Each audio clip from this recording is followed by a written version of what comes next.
Welcome to the Recruitment Rollercoaster podcast. My name is Hisham Azuz, and today I'm in another WeWork, a brand new WeWork, and I'm joined by Reece Warren, who is a team lead for Few and Far and heads up the software engineering team. How are you, Reece? I'm good, man. I'm very nervous. So set the scene. As I said, we're in Waterloo. Their new WeWork. They have a skate ramp downstairs. A fully functioning skate ramp. Yeah, they have a fully functioning skate ramp downstairs that Reece kindly told me that you're not allowed to use. No. So we were allowed to use it on the first week, and we weren't allowed to use the basketball hoop, which everyone was really confused by. So rather than let us use a basketball hoop, they've now shut down the skate ramp. But it's still fully functioning. Yeah. But no one is allowed on it. It's just a bit weird. It's like, why? It's so stupid. Yeah, it is really stupid, I think. And it just looks a bit shit. It's just awful. We could put so many different things there, but they're like, what can we do that's really cool and edgy and hashtag London? And it's crap. Yeah, so true. Cool. So look, as I was saying, Reece, where I always like to start, how did Reece Warren enter the world of recruitment, my friend? How did that happen? So I studied at King's. Sorry, I studied at King's. Studied philosophy, of all things, where there is no obvious career path into anything. And I was looking through Guardian jobs and Indeed and all this stuff. And I don't remember applying for recruitment at all. Actually, no, not. I don't remember whatsoever. And I applied for a rec to rec, open day essentially, where I did like a group interview. Oh wow. And I went in with 8 other interviewees, and everyone was suited and booted, and I was in this baggy Primark horrible shirt. Oh nice. And basically they just spec me out to loads of recruitment businesses, and I was going to all these interviews, and one of them was thrown out of actually, and I was thinking this really isn't going well. And then came across engineering. I did more research into it because my background is in esports. Yeah. And it looked really geeky and techy, and I was like, damn, like this actually looks quite interesting, and the rest is history, as they say. Okay, cool. So how did you stumble across the engineering piece then? So that's under the tech industry, right? Yeah, so originally I was applying for lots of different types of recruitment. There was property recruitment, there was FMCG, there was I can't even remember half of the stuff. And then when I eventually went into interview with the current company, when you're like on the bus journey to the interview, like, I should probably do some research. I saw product and engineering. I was like, what the hell is that? What does that mean? And then looked into it and had a chat with the guys here. Like, we basically build apps. I was like, that's really cool. Like, yeah. Cool. And that got you excited. Yeah, and that was it. Okay. What was your perception of recruitment at this point? So when I went into for my rec to rec interview, they set out the scene of recruitment of everything that it could be. And there was this dude who kept talking about how many Porsches he owned. Oh my God. And he flashed his Rolex at me. Oh my God. And he said that he has 3 houses, one's on the south of France and 2 other ones. Fuck's sake. And I was sat there and I was thinking, this guy is such an absolute tosser. Like, it's unbelievable how arrogant this dude is. I don't know if he listens. That'll be hilarious if he does. He'll know exactly who he is. And he was explaining, he was like, look, most recruiters are hated, and he was quite honest about it as well. But he's like, that's why we're paid so much. Wow. And I didn't really mind that. I don't mind the idea of being hated. So I was like, oh, well, that's fine. I was like, I don't care. And the more research I did into it, and again, when I interviewed with these guys, they set it out so clearly, like, you're going to hate this. Yeah. But it kind of made me want to do it more. Yeah. It was like, I'm not going to hate it. Like, it's like, because I just didn't believe, because everyone was saying it's horrible, it's this. I was like, it can't be that bad. Like, there's no way it could be. And the more I looked into it, I saw negative reviews and stuff. I was like, well, I don't think I'm going to be that bad at it. Like, maybe I can not make a change. That sounds really cringe, but maybe I can just do a slightly better job and carve out a bit of a niche and stuff. I can't believe it, like, and how that was what. So then, just to set the sort of tone then. So you've been at Few and Far now for 3.5 years, right? Yeah. And that's been your only recruitment job.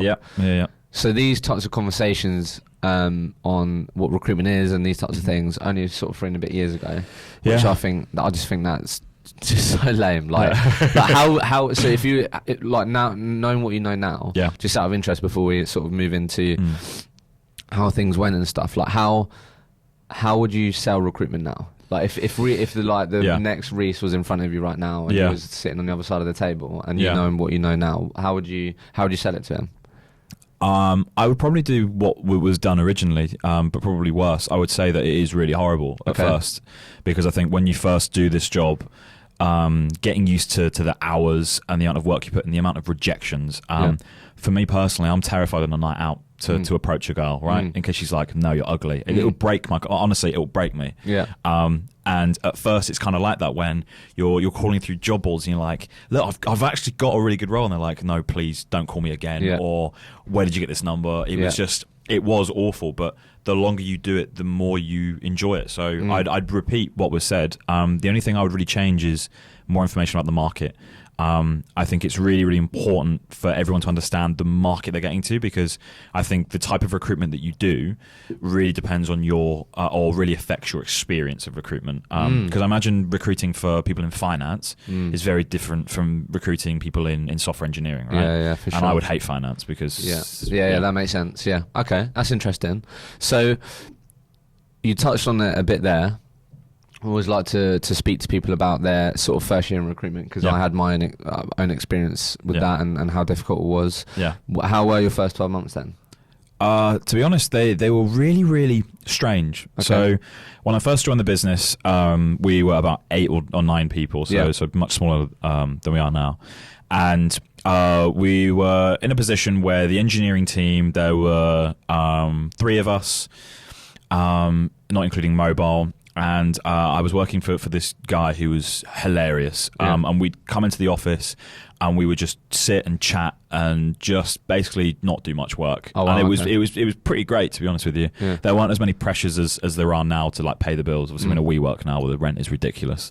And it was good at first. For the first 6 months or so, I came in and I was just so determined to make some money, because I just moved into a flat where my rent was $1,000 a month on a 20k base, and I wanted to go somewhere cheaper, but I was going to places in like Mile End. I looked in Clapham, and there were like just holes in the bathroom. I was like, I can't do that. So I got somewhere posh. So I was just constantly like on it, trying to do as much as possible. And then after those 6 or 7 months, the team left. Okay, and I was left on my own, which was quite bizarre, because we went from this culture where we would really bounce off each other and rip into each other or whatever, and it was a really nice like balanced environment, to essentially just me in the web engineering side. So the guy in mobile thankfully stayed, which was nice. So there was 2 of us technically on like the dev side, but I had to take care of all the account management, all the 360 piece, everything after 7 months, and after that, to be honest with you, it was a bit horrible. Because that's when it all falls on to you to deliver against everything. And what was you doing before that point? Was you just focusing on sourcing? Yeah. So it was literally just you was working on other people's clients, their relationships, other people's jobs. Yeah. Exactly. So we were working accounts all over the world. So at that time, we had a huge account in Thailand. Oh, okay. And we were just drilling CVs into them. And I think we did like 20 placements with them. So you was really focusing on delivery? Yeah, definitely. Okay. And then to take over the wider responsibilities, I loved account management. It's great, really enjoyable, but to do across all of the remits. So that was every language you could basically think of right, you're covering it. So I was like a generalist engineering recruiter. So to do all of that and the account management, and then to take care of like qualification calls, etc., it was just a bit mad. And at the time, we got our initial progression plan so wrong. So I got promoted from being a sourcer to, like a senior sourcer. And then I had to go and start pulling my own clients. But pulling my own clients whilst doing all of this stuff as well was almost impossible, because I'd also had no experience doing BD before. And like I said, I am a huge pussy. So the idea of being rejected by a client, I was just heartbroken by. Someone says, no, we're not using agencies. I was just like, So it was very, very bizarre after that. But okay, so up to the 12-month mark, was you still on your own? Did you? Okay, cool. Yeah. Let's break that down a bit. I think there's some interesting points there. So also just to help the people listening. So your market, tech, very saturated. I mean, there's so many tech recruiters out there, right? Digital, whatever you want to call it, because it's a very fruitful, financially rewarding from a recruitment perspective market, right? Definitely. So those first 6-7 months, how did you get to know and understand the market? Firstly, just out of interest, like how did you get to know the tech market and get to understand these software engineers? How did you go about that? The first and most obvious technique is to ask your candidates. When people come into my team now, they're so scared of seeming stupid. Exactly. That's why I find it really quite bizarre. The best recruiters I've ever met are always the ones which pretend to be stupid.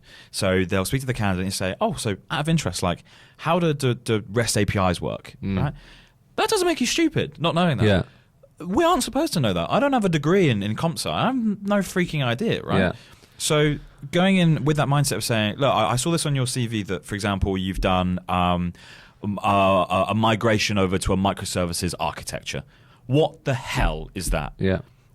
That doesn't make me stupid because I don't know that. But if I get those answers that I need, you can essentially not repeat it to future candidates without processing it, but you have a starting point to then do your own additional research. And I think in this market specifically, if you don't know your stuff when it comes to technology, and this is more on the perm side, contract I think is more about a process rather than the market. But if you don't know on the perm side, you're just going to look like an idiot. And you can't do client qualifications properly because you don't know what they're looking for. And you can't do candidate qualifications because you don't understand if they're any good. Because you can't call them out and be like, well, you've just said that you did this. How does that work? Because I didn't think that was possible. And then you go, and you can just sift through the worst engineers, I guess. Okay. So did it come quite natural to you then to not feel stupid when you was asking them? No, like I said, in my degree, I studied the subject of tables for a year, right? Whether or not tables existed. I'm not even joking. I paid $9,000 to study tables. That is mental. So at that point, I'm not worried about asking questions which seem stupid because I've met someone who is on $45,000 a year to teach a module on whether or not tables exist. I'm not worried about that anymore. Like I'll ask anything. All right. So the advice then for people that can be that can be applied to any market, right? Yeah, definitely. When you're early on, I think I definitely had to. I mean, I worked in insurance and recruited in insurance, so that helped. But I think it is a real common challenge for people because no one likes to feel stupid at the end of the day. Definitely not. So I think and what I'd also say from my own experience is that when you actually ask questions and you get candidates speaking about themselves, they actually really enjoy it. Yeah. I can imagine even more so from a technical background, they actually like talking about the tech element because there's an element of passing on that knowledge and sharing it, right? Yeah. So advice for people in that market then is don't feel stupid, ask a question, and really listen. Yeah. Obviously, right? Yeah, definitely. Where was you sourcing these people? I was caning LinkedIn. Caning LinkedIn. What do you mean by caning LinkedIn? I was sending out, I'd say, 100 to 200 connect requests a day. Wow. And this was before the LinkedIn update. So when I initially joined, the LinkedIn of the past was so glorious because you could put all the filters in terms of location and seniorities, etc., without needing Recruiter. But now they've made Recruiter such a necessary entity that it becomes a bit stupid because there's all these other functionalities in Recruiter which makes it confusing. So initially it was just connect requests, but predominantly through Europe. European cities, in engineering specifically, people want to relocate to London because it's the tech hub of Europe, arguably the world. People want to be here. So the idea of getting people to relocate, because London is so saturated, these candidates are bombarded every single day mercilessly. So how can I find people which aren't approached as much through LinkedIn? It was European cities. So that's what I spent most of my time doing. And was you going in straight for the kill here? Like, Yeah. And the other account we had, so the one in Thailand, again, we could approach any country in the world because they could sponsor. Really? So I was going through Brazil and Ecuador and the States and like New Zealand, every country you could think of. I literally had an alphabet of countries. I was just going through one country per day. Really? I was not going home until I finished the country. That's Unless mental. it was like US, then it would take me. What, and you was literally trying to connect and literally messaging them going, do you want a job? Yeah. Basically. The Thailand one, it was like... How effective was that? Believe it or not, it was effective because of the numbers I was putting out. Okay. At that point, it was a real numbers game. Like I said, I was new to recruitment. I didn't really understand my market too well. It was like, the more messages I get out, the more chances I have of getting a response. Yeah. The more qualification I can do, the better I can understand my market and CV send. So at that point, it was like, literally, do you want to go to Thailand? And you would just find the people that did. Yeah, that's fair enough. And that was it. Okay. And then, so then let's just, before we move on to like the second year then, so that segment of you being on your own, account management, BD, like how did that actually go then? Like, was it tough? Yeah. So, the guy which I was mentored by, amazing recruiter, he was burned out. He'd been doing it for quite a few years. He said mentored within the company? So he looked after me basically and gave me like roles to work, etc. And he just got burned out and said, look, enough is enough. And rumor has it that his other resourcer, there was potentially relations going on there, so that person also decided to leave. Okay. So again, just rumors. And when I was on my own, I inherited all of their markets, which was a combination of everything because we were generalists at that point. Okay. So what happened was that the accounts you were supposed to be delivering against, because he was coming to the end of his career, I guess, in agency recruitment, he just to the point where like he wasn't proactively engaging with them, I guess. So the relationships, there were some which were somewhat burned and a little bit like fragmented. So going in and like healing, saying like, can you please give me a chance? At one point I was literally like begging clients like, please like give me a chance to prove that I'm as good as him or I can be better than him or whatever. Yeah. But at that point for most companies it was too late. And that was also when the Thailand company said they weren't recruiting anymore. So it just all came thick and fast, and I was like, oh my god, to the point where I was working email developer roles for 23k bases. Really? I was like, I need to just put money on the board and fill something because we just didn't have much that was going on. And yeah, it was just really, really bizarre, and I was honestly relying on my directors to find me roles because I'm terrible at BD. I'm awful at it. Even now, I'm really not very good at it. Really? Because I'm scared that someone's just gonna be like, oh no, you're I've heard bad things, whatever. It'll break my soul. So I'm the nicest recruiter in the world when it comes to my feelings because I take it personally, which probably implies I'm probably in the wrong job. But hey ho, story for a different time. But okay. Yeah, it was just difficult because I was always waiting for a role to come through from someone else. Because I was also trying to dual desk as well. So I was trying to do a bit of contract BD and do a bit of perm BD and a bit of this and a bit of that. And I was just so flustered and all over the place. Sounds like chaos. I just wasn't billing because I was just so scatty. My director was trying to help me and trying to give me direction, but I was trapped in my own head to an extent. So what did you bill in your first year? First year, including the initial 6 months, I think it was like 90 grand. Really? 90 to 100, something like that. Okay. Yeah. All right. So let's just talk about that for a second. Yeah. Because particularly the BD part, even if it's now something that you deal with and it's a challenge, right? Just because the most common thing I get asked to ask guests on the show about is business development. You had a similar path to me, so I sourced for 3-4 months. Yeah. My director passed over some accounts or slowly passed over some relationships. Yeah. And then when it went to Hisham now, like let's get involved in the business development sessions with us, blah blah blah. Yeah. You all of a sudden have this really weird relationship with the phone, right? Because all of a sudden you're, as you said, like you think you're going to be rejected and all these things, right? Yeah. So why are you so scared of it? Like, let's just, because you said you're in your head and these types of things. So, like, let's just talk about that for a second, because there'll be people listening that also have that challenge and these types of things. And why was it such a challenge for you?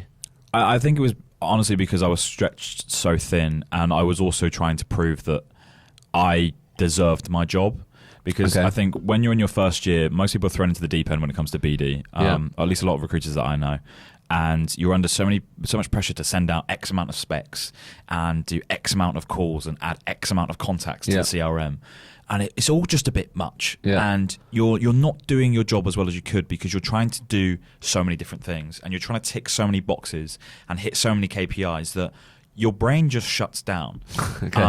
And that's why I was so terrible at it, because it's like, I'm trying to find people, I'm trying to build relationships, I'm trying to learn my market, I'm trying to do all of these different things, which meant that the BD piece was a thing I really, really struggled with, because it was essentially a new skill set of how do you approach one of these like magical clients, right? Yeah. How do you get through these guarded gates when you're doing these cold calls? How do you get past that sodding gatekeeper who's like, no, they don't want to talk?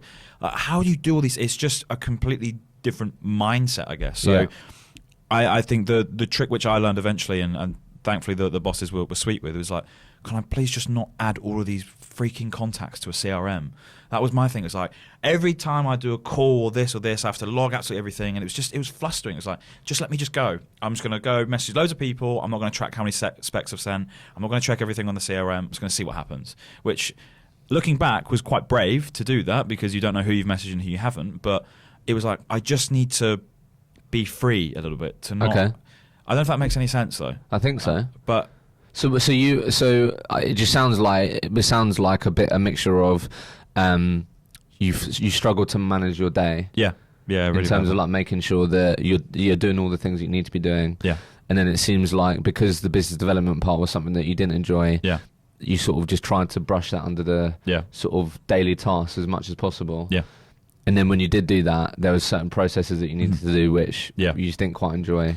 No. So when you say that, so when you said that you just then went freely, what do you mean by that? As in, like, you just I literally, if I sent a spec, I would not code the person that I sent the spec to, or what I said in it, basically, because I found the admin side of it so incredibly monotonous and boring and soul destroying that it just means you're not enjoying your job, and most importantly, is you're not sending out as many specs or doing as many calls as you could do. If I'm having to stop for 2 hours at the end of my day to code everything that I've done, it's just a nightmare.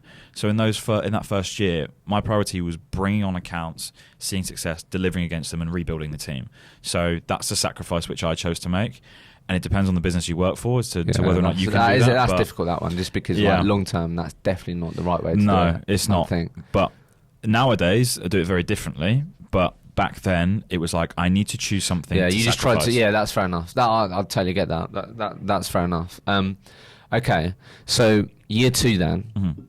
Mm-hmm. How long was it until you sort of had a few more people around you? Truth be told, we made some really bad hires. We made some really. Yeah, but was you involved in the hires? Admittedly, yes. So it's my bad. What, for your team? Yeah. Well, it wasn't my team back then because I wasn't senior enough. But I was taking like a mentoring role where like I would show them the ropes a little bit, like give them advice if they needed it. But I wouldn't do one-to-ones or direct line management. I wouldn't give them roles, so to speak. That would still be passed on by my director. You just help them sort of help them understand the path that you've sort of trodden on, right? Basically, yeah. And we hired this one person. She was a moron. She was such an idiot. She would just sit at her desk and she'd just like paint her nails and stuff and just do nothing. It was just ridiculous. So she didn't last very long. And then we had another dude who, still probably my funniest story today. We had an interview for is a Python role. And the interview was booked in for 4 p.m. He doesn't check his diary. He calls up this candidate at 3:30. It's like, so how did your interview go? Candidate starts talking. Yeah, it went really well, blah, blah, blah. They're going back and forth. And this dude starts closing him. He's like, okay, so could you see yourself there? Like, yeah. And they're like, yeah, I definitely could. It's like, okay, so like, will you cancel their interviews? He was like, yeah, oh, cancel other interviews, right? So he puts the phone down, right? And I'm listening the whole time. I haven't said a word because I know what's coming, right? And I've checked my diary because I put it in mine as well. And this guy stands up, all excited. Bearing in mind, he had like 2 or 3 years experience. And he's like, he's closed, he's ready to go. He's like really full of himself. Testosterone's pumping through his veins, chest's out. I was like, mate, great work. I was like, but he hasn't had his interview yet, so how have you done that? And he went, what? He's like, so you closed him on someone else's? Yeah. So he closed him on someone else's, That is and so then jokes. He cancelled the interview. So he emailed the same guy. So he cancelled the interview with your client? Oh my God, that's so jokes. So he cancelled the interview straight up. I was like, you are honestly one of the biggest idiots I've ever met in my life. But there was so many instances where he did that. We were really struggling at one point in engineering. Like really, like it was with losing the team, with me trying to rebuild it on my own, to then make 2 hires which ultimately just weren't right for the business. What did you learn then? Let's stop talking about these guys. Yeah. Like, what did you learn then? It was more about we didn't really have seats for these people in terms of like direct niches or an idea of of how someone would fit in the business. For us, at that time, it was kind of like panic mode. It was, okay, how can we just get bums on seats, get people in the engineering team, so I'm not on my own, so I've got someone to talk to or whatever.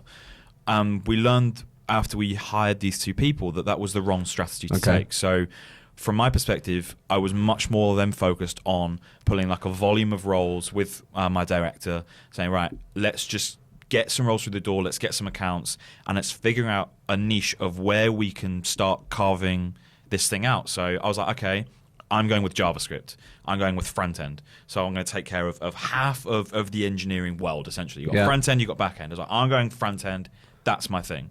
My director was like, okay, I'm going to be covering out the back end. So in terms of like the BD piece, I'm going back end. Weren't really too fussed on languages. We said we didn't want to work Ruby, really. We didn't want to work .NET. No, not really Python at that time. So we're going for like PHP roles. We're going to go for, I think it was, there was another section. So you niched down. Yeah. So it was like, and then what we're going to do is once we've got a few accounts on, we're going to go out and we're going to find a resourcer. Okay, that makes sense. We don't need people. With so basically, you performed the strategy. Exactly, and that's what we did. And you actually then tried to build a bit of a platform. Exactly. Okay, that makes sense. So when someone comes in, rather than for example, the girl that I mentioned, she came in and she didn't know what she was doing. That was also partly your guys' fault, right? Oh, 100%. We made so many mistakes during that period. But it's what you learn from it, right? Exactly. With the two guys previously, they just kind of came in and just were a bit scatty. Oh, what this or what that? Or, It didn't work. So after that, we changed tact. We hired essentially a bulk of resources, right? Nice. So a few for the engineering team, the product team, at that time the data team. And we're like, right, let's do this properly. And we focus on the strategy of getting in people with no experience to essentially build out that mid-level further. So right now we had the lead team, which was like the directors. We had the mid team, which was us guys who joined a year before, and now we wanted the juniors to then grow into the mid position. And after we did that, we haven't looked back, and that's when we started really expanding and putting some money on the board. Yeah, nice. That's really interesting. So and that whole process then happened in year two. Yeah. In year two, yeah. Yeah. Okay, cool. How did you get on year two then? Yeah, year two was good. So billings wise, did just shy of 250, which I was really happy with. We did what the fuck? That's fucking pretty decent. Yeah, honestly, the second year, when we nailed down what we wanted to do, it was honestly just taking a bit of a step back and saying, what do we want to do here? Like, what direction are we going in? And more importantly, how do we want to structure this business? So this meeting was across the whole team. Like, how do we want to grow out all of our teams? That's great. And that was the most valuable experience I think I've had to date, to say, okay, what do we want the long term of this business to look like?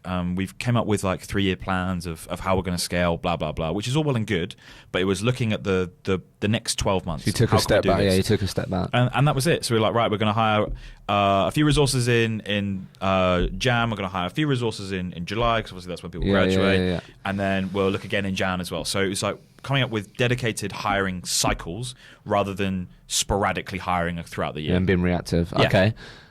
Okay. Let's just very quickly. You've broken down that really well, but that's a quite big jump. Yeah. Around circa 100k mark. Yeah. Second year 250. Yeah. How did you achieve that then? With clearly some failures along the way and these types of things. Like, how did you talk to me a bit about how you managed to increase those billings? Yeah. What did you put that down to? So besides from getting a hiring strategy right, it came down to a change in my BD strategy. Okay, talk to me. Because in my first year, it was very much you do BD by calling through a list, or by emailing through a list, or using one of these tools to find jobs or leads or whatever, or dragging leads from your candidates. For me, I'm not very good at that. That's not my strong suit. My strong suit is talking to people, understanding my market, and really just building long-term relationships. Yeah.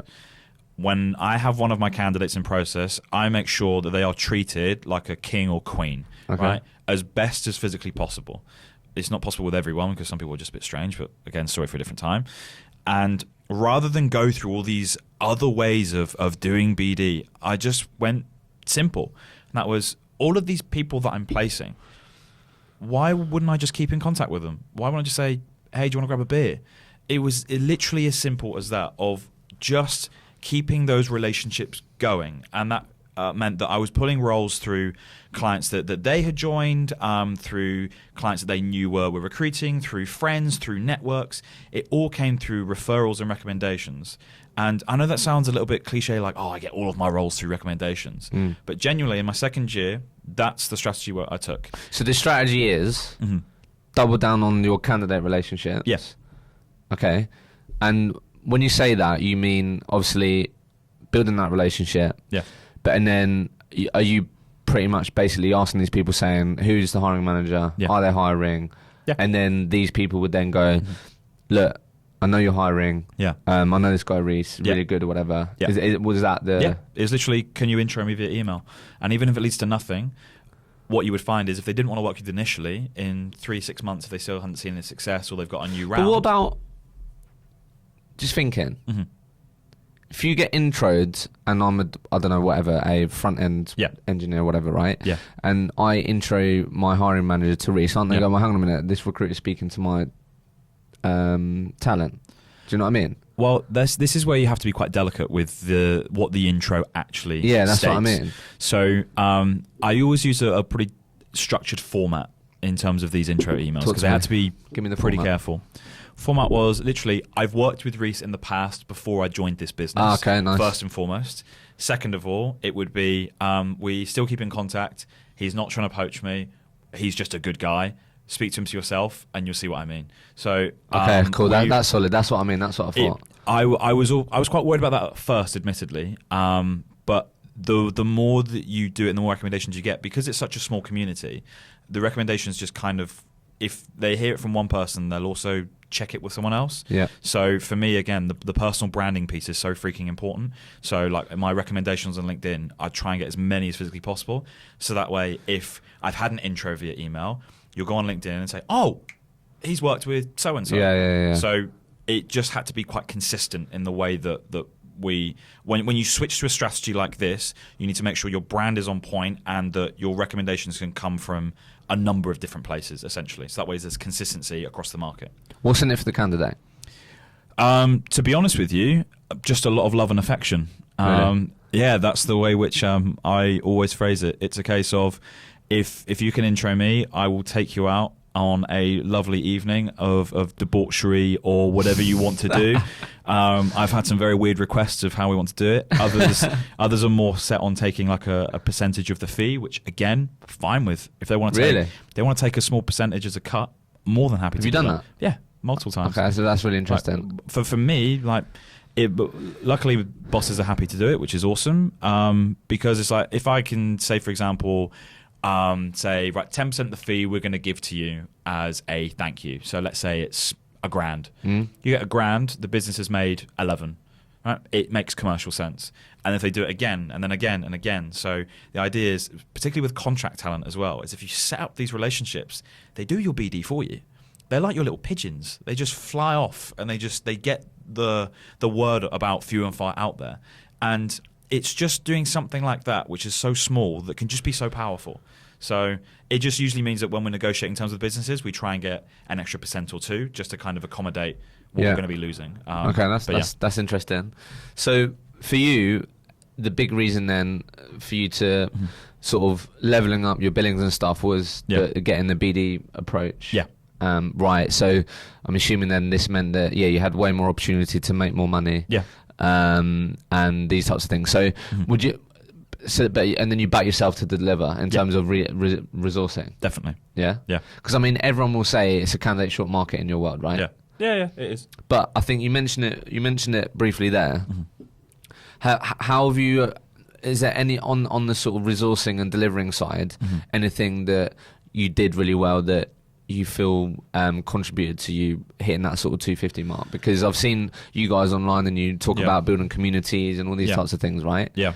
Was this happening in year 2? Did that impact the the sort of billings amount in terms of, because you spoke about the BD strategy, but then okay, what did you do differently on the resourcing side that impacted that? Resourcing side, not too much. I think it was more what I touched on earlier, of that I focus on a specific market. Okay, so it was the niche and the focus. Yeah, it was, rather than me do all of these other types of different roles like email developers and cloud engineers or whatever. So it was because you was focusing on that. Yeah. Every job that you worked meant that there was then a backlog of people that maybe didn't fit that you could then use. Okay, cool. Exactly. That makes sense. Okay.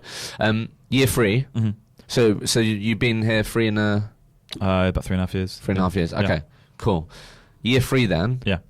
What went on in year 3? Did you level up your billings? So yeah, technically this is, I guess, still my 3rd year until the end of December, I think, something like that.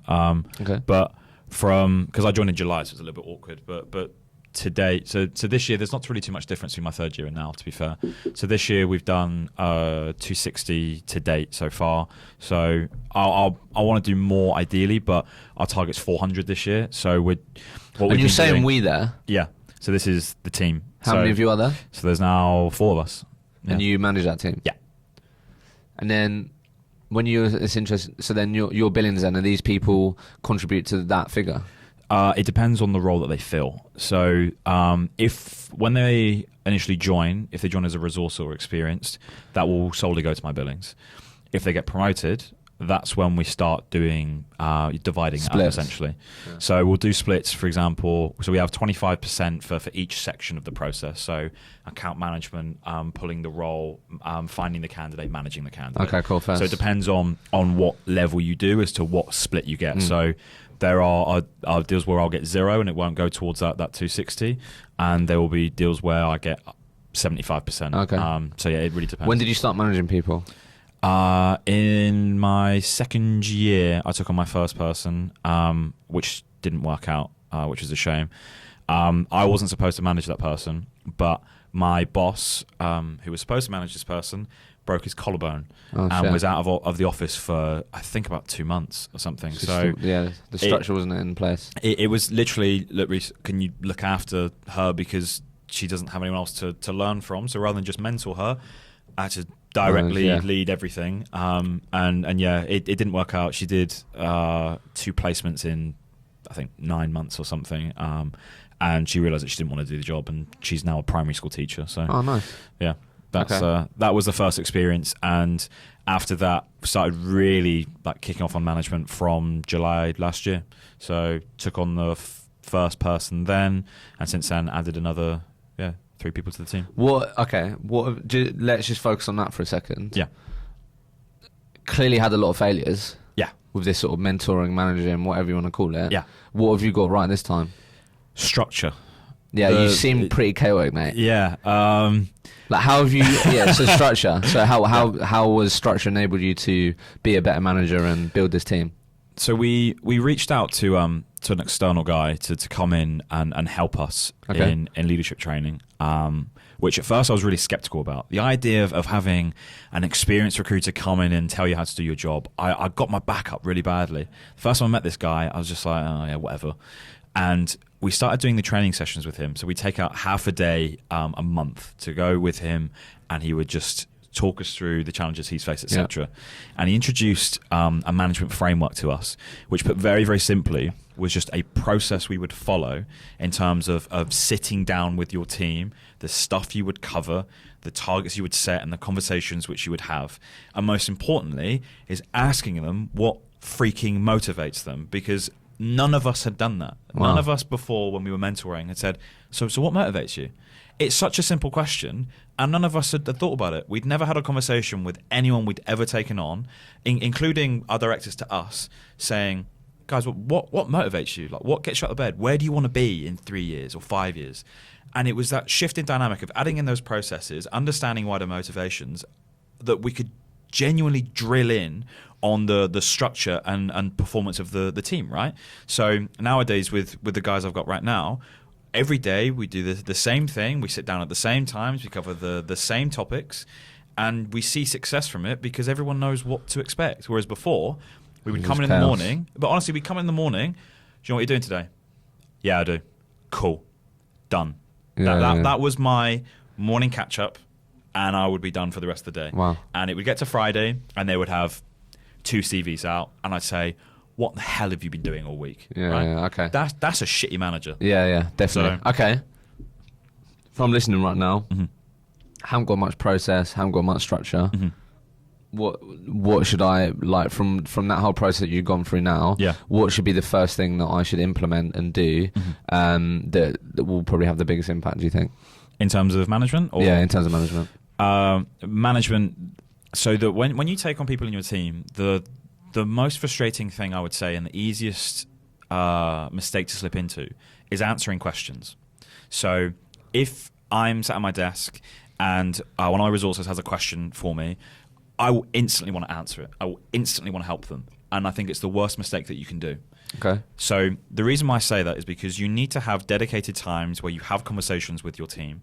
If you get questions thrown at you sporadically throughout the day, it screws up your day plan, it distracts you, and more importantly, it doesn't allow them to figure it out themselves. So we can slip down this rabbit hole of babying ever so slightly.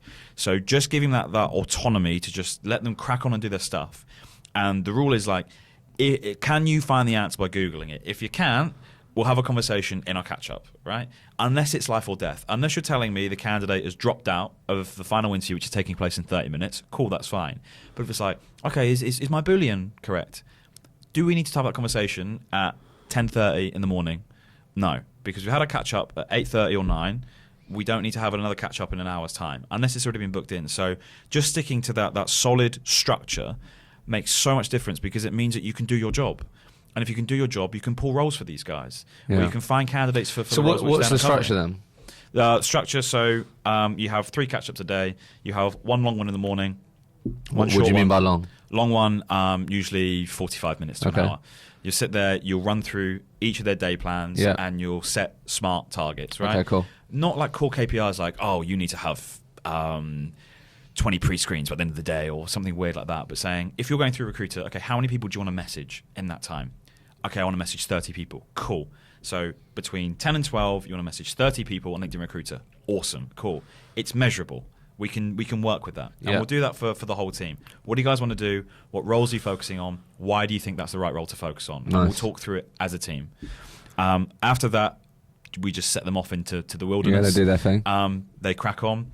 Lunchtime, literally 10 minutes. Guys, how are you getting on? Do you need any help? What questions have you got, etc.? Having that just general touch point. Nice. Do you need anything? Most of the time it's a no, or it's like a generic question. End of the day, again, 10, 15 minutes. How did your day go? Do you need any help? If they said, yeah, I haven't had time to do this, cool, you're staying late, right? If you haven't finished what you need to do, you can stay late and crack on. But most of the time you don't need to do that. And then like that, and then if they try and grab you between that 10 and 12 when you've decided what they're focusing on or whatever, is it you saying no, well, that, like, you deciding if that can wait or whatever? Yeah. All I say is it life-threatening? Oh, is that the question? Is it life-threatening? No, it's not. Okay, let's have a catch-up straight after lunch. Cool. So you're strict with that. And do you know what? At first, you feel like a dick for doing it. Yeah, no, but that's... But honestly, the thing for me is, like, you need to give people autonomy to crack on and do their thing. Yeah.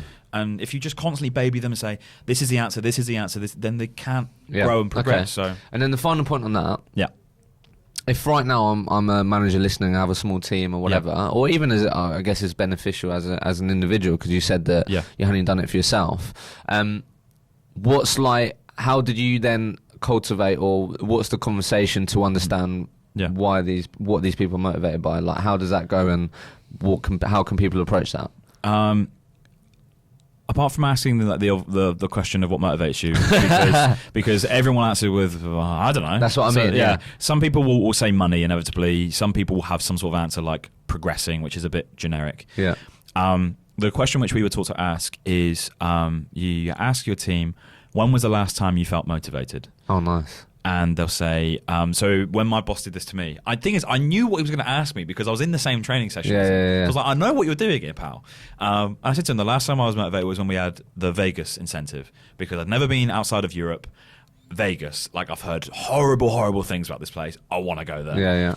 That was a real time. And we dug into it. And one of my key motivations was making memories, which sounds really weird, right? No, that makes sense. Now if my boss wants something from me, he'll try and spin something that it will be a memory. Like, even like they're stitching me up later by dressing me up because I've lost a bet with one of them, right? Oh, wow. My boss is like, yeah, but it'll be a memory. Like, oh, damn you! Like, oh, God damn it! So that's a really good point you made there. Is like once you then tapped into it, really dug deeper, then I just want to progress. Or I want to make money, right? Yeah. Then all of a sudden you have a real enabler and fuel to go. Yeah. If I'm working for you and you know my motivator is making memories or whatever, you go, Reece. Yeah, honestly. Are you like? Remember horrible. what we said? Are you serious about buying that property for your family or whatever? Like, is that? Do you know what I mean? So then you can then use that. Yeah. Okay, cool. That's interesting. I think the easiest mistake to make though is relying on the money motivator, because recruitment, right, is not the best job in the world, as we all know. It can be really horrible, and we're all sold that money is the reason why we do this. But I think you need to dig into why money is important. So even if it is, I really want to buy a house for my mum. Why? It's getting that next level of what most people stop there and be like, oh, cool. So remember, buy the house for your mum. But why do you want to buy the house for the mum? Like, what's going on underneath that? And that's when it gets really interesting, and that's when you can really work with your team, because if you understand your team, you know how to get the best out of them. But again, when I first started managing, and I've only been doing it for a year, so I don't want to preach like I know everything, because trust me, I don't. Definitely but the first time I was just like, do more deals. Like, you need just money. classic. You're poor. You're on 20K. You're struggling. Like, you need food. It doesn't really work. So, fair enough. Okay, bit of a segue then. Okay, cool. So what I wanted to ask you about then, which I think would be really interesting. So few and far. So I went to your launch party the other week, which was good fun. And you've had some interesting experience, right? So in a nutshell, when did you do the offering where you went on site for one of your clients? Was that in the third year? Was that this in is the last 12 towards the months? end of the second year, end of second year. It was. So end of second year, beginning of the third year. Essentially. A little bit before the third year. No, so it was more like the middle of second year to the end of second year. So it was like a 6-month period. Okay. So this was really interesting, because I think most people listening will understand that there's been a bit of a shift in recruitment recently in terms of the models that are being offered. There is the growth of this on-site model, which has been sold as the be-all, end-all. Every recruiter and every recruitment company is now exploring the possibility of going on-site with their clients, right? Which, you know, it could be a great thing, it could be a bad thing, depending on the business. But we're in a position where I think we were trying to be reactive. We were looking at other businesses and their success and the clients they were winning and their marketing. We were like, wow, we could do that, but better. So that's what we're going to do. And that's when we tested it with Rush Partners. And at the time, we were planning on hiring someone permanently for us who we would essentially contract out. So kind of like a consultancy model. And we looked for a few months, and we just couldn't find anyone who we liked. So my boss turned around to me one day and said, hey, how would you feel about doing this? And at first I was like, no, I'm all right, thanks, mate. And the more he explained the reasons why we were doing it, and the fact that it was like a pilot scheme, he sold me completely. And you know what? I'm really glad that he did, because it was probably one of my best experiences to date. So we literally went on site with these guys, and we looked at their whole offering. We reviewed their benefits package, we reviewed their specs, we reviewed their marketing strategy for them in terms of attracting talent. We reviewed their hiring process, reviewed their sourcing strategies, their ATSs, everything, down to the last like freaking point. Right? Honestly, it was amazing. Okay. Why was it amazing? Because you have so much control over the process, and you know what to expect. So rather than send a CV and it just kind of goes off into this other world, like this black hole, this chasm, with this, you would send a CV to yourself and you would do the screening calls yourself. And when you're handing over the CVs, you can look at your hiring managers and say, right, this is what we've discussed. This is what this person has said that they're strong at. This is my concern about the candidate. Do you want to call? And you have so much more control, not just over the client, but over the process and over almost like your own screenings, because you know what the client wants because you're sat next to them. So why is that beneficial? Because that way you know exactly what you're looking for, and you can actually get hires through the door. Whereas most of the time, we as recruiters have like one qualification call. Yeah. Give me 5 points that can get this person a first interview, and then we'll just kind of go through the process, and that's it. Yeah. And I don't know about anyone else, but I get a lot of rejections for culture fit. Technical skills, most people, you either have it or you don't. Yeah, surely it's going to come. Yeah, culture fit. Yeah. Culture fit was the key thing. But when you're on site with these guys, how did it actually work? Then? So, like, where was you sat? Who's you sat with? Yeah, they gave me a desk. Really? I sat next to the CTO. And yeah, that was it. But the scary thing about it is, if you're not doing your job properly, you're not just answering to your boss at your agency. Yeah, it's different. You are directly answering to the CTO who sat right next to you. Yeah. There's no running away here. Yeah. He will say to you, okay, so how many people have you messaged today? Right? And it's not like agency was like, oh, I haven't done as many as I should have. Sorry, boss. Yeah. If you haven't done as many, they're like, why are we paying you? Yeah. Why are we using back then? Know it. Why are we doing that? So the added pressure of delivering was ridiculous. But then I'm assuming you was like the added element of you being on site. There was also a bigger driver of definitely to help, because like you'll see the real impact there in your face. Yeah. Honestly, it was if I don't deliver here, we're going to get fired, and our pilot run is a failure because of me, and all that pressure. I was like, that's awesome. Let's do it. Let's. All you did all day was source. Yeah. Well, aside from all the initial reviews, strategy so piece, well, that also took quite a lot of time. Okay, even when we'd set it up, we were always adjusting it and altering it. That makes sense. So you're always catching up. Understand? Has anything changed? We need to review the technical. Okay, cool. Yeah. And then just a quick one then. How like that whole overall experience? Yes. Like, how did it then? What was the result? We made 12 or 13 placements in, I think it was like a 4-month period. Okay. That was, everyone was an engineer apart from one, and that was a UX guy.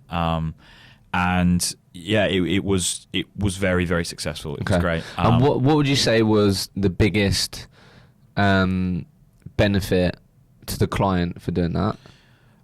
They didn't have to do anything really. That I would take care of everything for them. Like I said, the strategy piece, the benefits review, everything, I would give them recommendations. So rather than going out and doing their research, we would present all of the data to them saying, look, this is what your competitors are doing. This is how we can do it better. So we did all of the data piece for them. So all they had to do was just essentially press the green button to say go. So okay. And then how was your overall experience of that? Because I'm thinking, like, how often was you there? I was there once a week, sometimes twice. Just once a week? Yeah. And then the rest of the time you was in the Know It office. In this office. Yeah. Okay. How was that experience? Towards the end, it burned me out really badly. Predominantly because of the commute, though, because I live towards Stratford, and the guys at Rush are based in Paddington. Oh wow! So I was doing about an hour and 10 on that one day where I would go in. It was just as in commuting. It was just it sucked. But that was also because towards the end of the tenure, this is when we had sat down and done a hiring strategy and said, this is what we want to recruit for, etc. So trying to do the recruitment on our side in terms of internally to find resources, etc., and manage against other clients and deliver against other clients. It was so much to take on that after 4 months, I spoke to my boss and said, look, as much as I'm loving it, we need to find a replacement. So we did find a replacement for me. We just got a contract recruiter to go in there, and he did an awesome job as well. Okay, that's really interesting. Okay, and then what the other thing that I wanted to make sure that we covered was, because I think you guys really pushed this. Yeah. And I don't know if you've been involved in some of the events that I've seen or whatever. Yeah. That you guys really preach around building communities. Yeah, definitely. What does that actually mean? Building communities is not just about sending one CV or making one placement or two placement or even three. It's about genuinely like building relationships for the long term. So, well, like I said earlier, my BD strategy was reaching out to previous candidates I'd worked with. For me, I have now my own engineering community of people that I can reach out to and have a great relationship with. On top of that, we are also really, really hot on the meetup side. So actually going to events, hosting events, partnering with events, and mostly paying for pizza and booze, because that's the way to everyone's heart, admittedly. So we've been working with Mind the Product now for for years and years and years. We work with UX Crunch and UX Live. We work with React Advanced, and we run our own hackathon. It's doing all these other things which are giving back to the wider community, I guess. So it's all about those long-term relationships and sustaining them. But in terms of the new model offering, which you're looking at, it's if you're saying, look, if you want to go and recruit 20 people at one time, we'll take care of it. That's not a problem. Or if you want to recruit one person at a time over a 3-year period, which is going to lead to 20 hires, we'll cover you. And it's just about coming up with different service offerings where we can accommodate that. Yeah. Okay. Yeah. On the communities piece, because Yeah. a lot of people, particularly in the tech market, to be fair, have spoken about events, right? Yeah. How does that make you more money? So from the most obvious one is from a BD piece. When you say, I run my own hackathon, it makes you sound quite unique. Is the obvious one. So you're more likely to pull clients. Clients, okay. Yeah, if you say, You're not calling them about jobs? Not really, no. It's usually just saying, asking them about what the hell's going on and just introducing yourself, saying, yeah, well, we saw that there's, for example, a React meetup. Are you sending the guys down? Like, what's your thinking? Or with the hackathon, it's, do you guys want to compete? Do you want to come down, bring your team? There's no like entry fee or like weird terms attached to it. It's just like, look, do you want to come down and just do some awesome shit for charity? In terms of the mind the product piece, so going on stage and introducing yourself to I think it's like 1,000 product managers saying, hey, if you need a job, you need advice on your CV, if you ever want to talk about your career trajectory, well, that's a hard word, then come to us. If you're ever looking for product managers, again, come to us. It's being the official recruitment partner for these huge platforms where if someone gets made redundant, God forbid, then they think, okay, who do I know? It's like, I went to that meetup and there was those guys that, okay, I'll reach out to them. And you'd be surprised at how many candidates we get from that. Really? So yeah, it's definitely very, very beneficial. And then just to wrap that up, have you been involved at all in like the start of starting these events? Whatever? I'm sure there'll be multiple people involved. Yeah. But if I'm listening right now, heard 3 or 4 people now talk about events or whatever, what's sort of your advice to start an event? Like, where does that come from and how do you approach it? So I was one of the founding guys of the Hacker Games, so the hackathon that we run, alongside the guy that used to work here and the marketing team. And we really had to do a lot of research into what was already on the market. Okay, so look at what people already done. What had already been done and could it be done differently / better? So with the Hacker Games, there are lots and lots of hackathons. Yeah. Lots of hackathons. Most of which are internal, or maybe there'll be 1 or 2 companies compete against each other. But there's never been one that's been done across multiple different companies, across different like sectors and all this different stuff. So in our last hackathon, we had like ASOS versus Just Eat versus Moonpig versus the guys at Judo Pay, so an early stage startup. We had 12 different types of businesses who they have no business going against each other. They've got no reason to clash before at a different hackathon. So putting our clients against each other to see who was the best was something which had never been done before. Okay, so it was just the thing I would always recommend avoiding, especially in our space, is everyone thinks the answer is to found their own meetup. Yeah. I'm going to host a Scala meetup. I'm going to do it's been done time and time again. If you want to partner with one that's very successful, again, you have to ask yourself from a business perspective, what is my return on my investment? Yeah. How can we do things differently when we're actually at the meetup? Are we just going to go and turn up with free pizzas? Or can I have a stall where I do career coaching? Can I say, look, guys, you don't have to be looking for a job, but if you want to come over and talk to me about your career or how you should have a conversation with your boss about your salary review or whatever, use us as those guys, right? That's it. So it's just about thinking from things from a different perspective. And how you can add value. Genuinely, how can I add value, but do it in a way that isn't done constantly? If you are one of these people that found your own meetup or partners with a meetup and you stand awkwardly on the side and you just occasionally just grunt at people, like you're not going to get anything from that. Yeah. So okay, interesting. Okay, mate. Few last things before we finish, just because I'd be keen to get your thoughts, and also just thinking of the things that people have asked me quite a lot recently. Yeah. 2 or 3 things. So the first thing, I think, just to round up your whole experience and journey with this business development piece and all that. You've already spoke a bit about how you approach it differently. Yeah. But I've had quite a few messages recently as how, like, could you talk to people about how they've approached it in a really different and unique way? Yeah. So you've already mentioned about candidates. You've already mentioned about the events. Yeah. Is there anything else? Just because I feel like you'd be quite open to it, like you've done creatively or out of the box to try and grab people's attention from a business development standpoint. I have, and I still do one thing. Yes. What is it? In my specs, I attach a meme. A meme? A meme. Wow, okay. I'm telling you, dude, it works. Really? You send them it. You can't choose an offensive one, admittedly. Yeah. I've made that mistake. So what do you mean by in your specs? So when I'm sending an email through of saying, hey, I saw you're recruiting for a role. Oh, okay. I've got this one person in mind, like a brief overview, whatever. It's usually the structure. I know you get all these emails all the time, so if you don't respond, here's a meme which will hopefully make you laugh. Nice. I like. Okay. Done. Great answer. I love that. Okay. Cool. Really like that answer. That's wicked. Next one.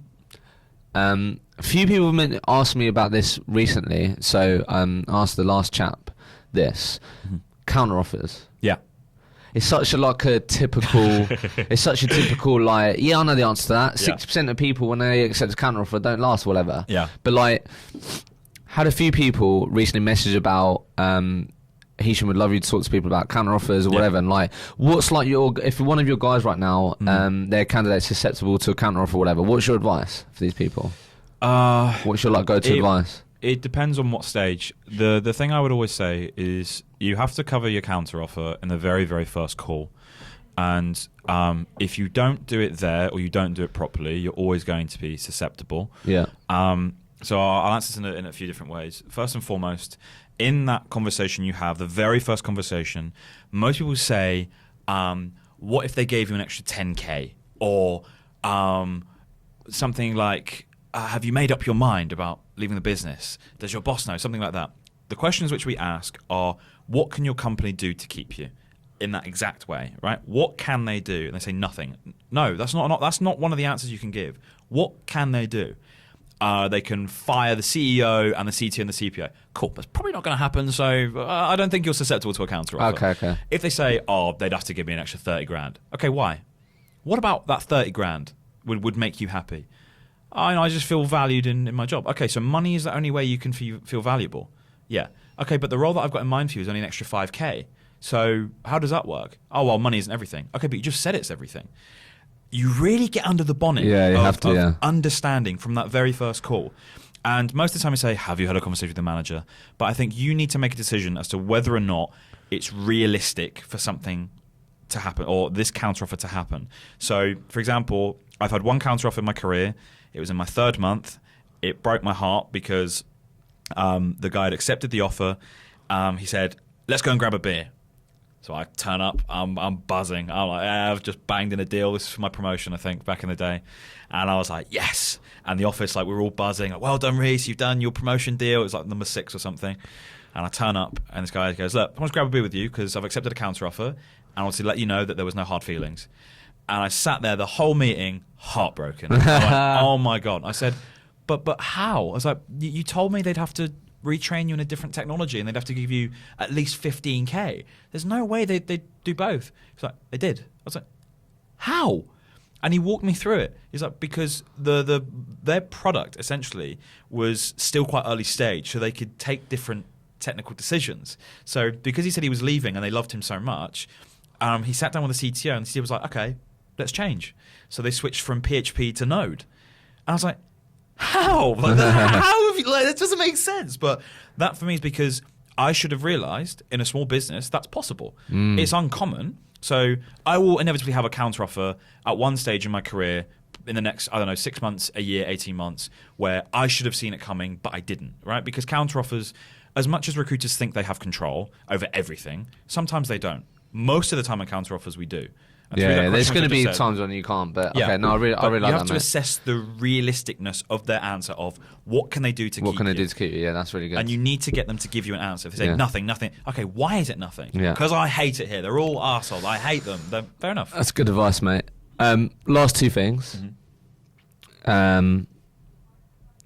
I think obviously you've been on a quite interesting journey. Clearly been plenty of chaos. Yeah. Failures. Yeah. Clearly done well. What's enabled you to get through some of that chaos and the sort of resilience piece, right? Yeah. I'd be keen to get your thoughts on this. Like when you thought about quitting, when you've had these really bad failures, like how have you sort of pulled through the other side and now clearly in a good spot? And obviously you can always improve and stuff. But There are two things.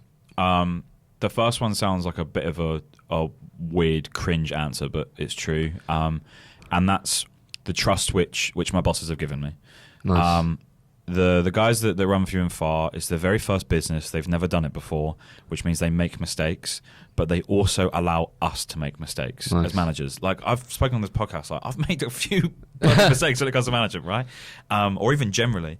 And they've always just let all of us crack on.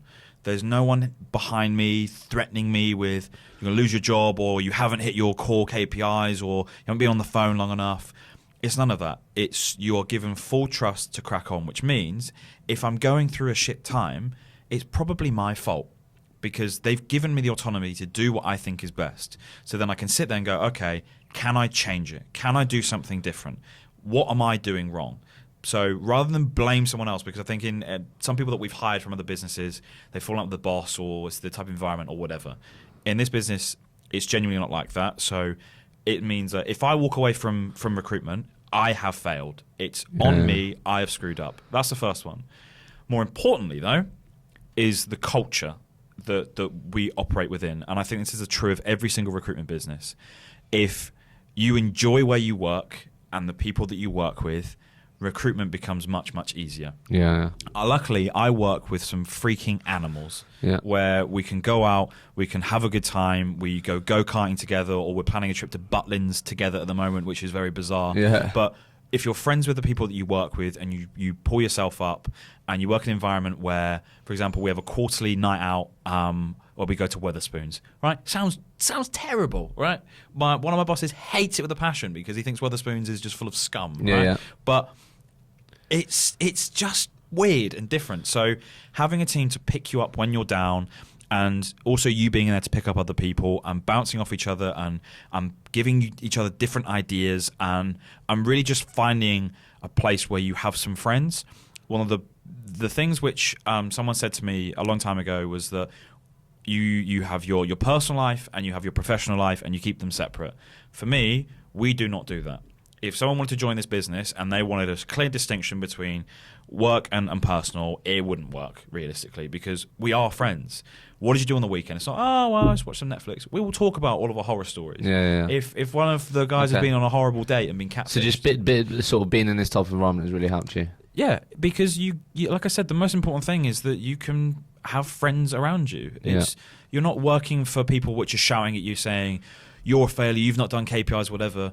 Like I go for beers constantly with my directors, and I've seen them both in horrible states. Where I think what you're also saying there to sort of wrap that up is that even though it was you that made a failure and found it really difficult, whatever.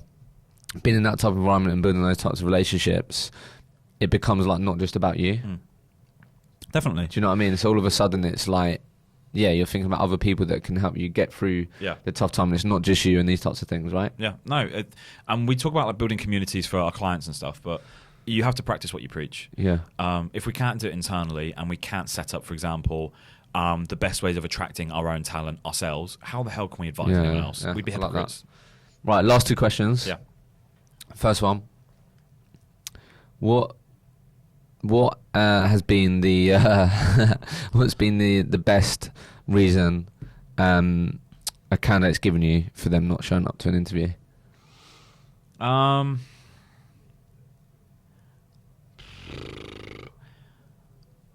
had my dad's died a lot. Really? A lot. Like I probably get it once every 6 weeks. Once every 6 but you know weeks. what? It's always the dad. Always the Really? dad. There's sometimes my mum's in hospital. But you know what? I have a better interview story, which was with it was a Google Hangouts interview. Yeah. Where it was a video call. And I made it really clear to the candidate. I was like, dude, it's a video call.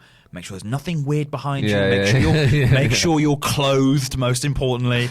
Yeah. Like, no one wants to see your nipples on a Hangouts. Like, this is a job paying like 80 grand at the time. Yeah. And he's like, yeah, sure, I've got this. And the interview starts, and I've got this client on Slack, and the client messages me whilst the interview's going on. He's like, can I show you something? And I was like, sure, what's going on? And the guy sends me a screenshot of the video call. And the screenshot, swear to God, I'll show you after this, right? Yeah. There was someone asleep behind him, right? As in passed out. It looked like a dead body, right? So the whole time, the candidate was facing forward, looking at the screen, and there was a woman led behind him, not moving, just completely. That's so weird. Just unconscious, like dead. Oh my God. And the client at the time goes, "Is she all right?" He was like, "Don't worry about her. She's my cleaner." He went, "What? why is your cleaner asleep behind you? What are you doing?" So at that point, he just said, "Look, I don't think you're going to be right for the role," and hung up. And he messaged me, was like, "Look, for future," he gave me such a bollocking for it. He was like, "Can you make sure the candidate's prepared?" I was like, I spoke to this guy. I said, make sure that there's nothing behind you or that you're clothed. And I spoke to the guy. I was like, "Why did you do that?" It's like, "Well, technically nothing was behind me." I was like, "There's a person behind you asleep." So like, jokes. But anyway, Right. that's the best one. That's the best one. Thank you for sharing, mate. Yeah. Before we finish, then, what are you excited about, mate? What's going on at Few and Far? Oh, Few and Far. What's going on, mate? The sexy name. What's going on? Honestly, man, I think recruitment is becoming more and more and more and more saturated. And I think everyone you have on the podcast will say something similar. With us, I'm genuinely excited because now we're in a position where all of us are getting more experience. Nick and Sam have been running the business now for quite a few years. They've kind of been there and done it. They've seen the good times and the bad times. With us as managers, we've made some really horrible mistakes like we've discussed today. With our clients as well, with BD, we've had some very bad failures. We've had people asleep in interviews like we've just discussed. And we've been learning from those mistakes constantly. So we're now in a position where we can do something freaking awesome. And before of having the brand that we did, where our logo was a bullseye and our name was Know It, which is probably the most arrogant name I've ever heard, ever, from any recruitment business I've seen. And now we've really looked at everything. We've learned from our internal stuff as well as the research we've done from our clients. And when we did our research about our name, they said it was dog shit, was the words that we used, which is not ideal. And because we've been taking those steps and doing the research we have, and like I said, making sure we're not repeating the mistakes from the past, we're now in a position where the team is growing, where we're putting money on the board, and we're all having fun. So we're in a position where, honestly, we can do so much here, and we can have a real impact in this market if we carry on with what we're doing now. So there are so many awesome other companies out there doing some great things, but for us, we just want our name to be included in that bracket. So when you think of the best IT recruitment company or recruitment agencies, we want ours to be the number one or one of the first ones you think of. Yeah. And if we can do that with our market presence, with the events that we run, or the people we partner with, or the experiences we give candidates, honestly, we can do so much and genuinely stop being referred to as recruiters as tossers. Yeah. If I'm on a night out, I don't want to see people walk away from me when I say, "Oh, I'm a recruiter," because it happens all the time. Yeah. I think they're using an excuse because my face needs some work, but at the same time, I'm never ever going to change the perception of recruitment. We're never ever going to do that. But if we can change perception of recruitment in our market, and even if we say there are a few good companies out there, because right now we have just such a IT recruitment businesses have such a horrible reputation across the board. Yeah. If we can break from that niche and be like, damn, these guys are actually pretty good, even if it's with other businesses, like I've said, we're in a really good place. My ultimate goal is to shut down as many IT recruitment departments as possible, obviously. Nice. But are we ever going to do that? Maybe not. So can we just be known for being good at what we do? Yes. So yeah, there's a lot of stuff planned. We're doing some cool shit, but I guess we'll see what happens. Exciting, man. So. Last question. Mm-hmm. If you could communicate to everyone listening right now, anyone in recruitment, they'd take on your advice. Yeah. They'd implement Reece's advice tomorrow. Could be a word, a phrase. Yeah. What would you say to these people?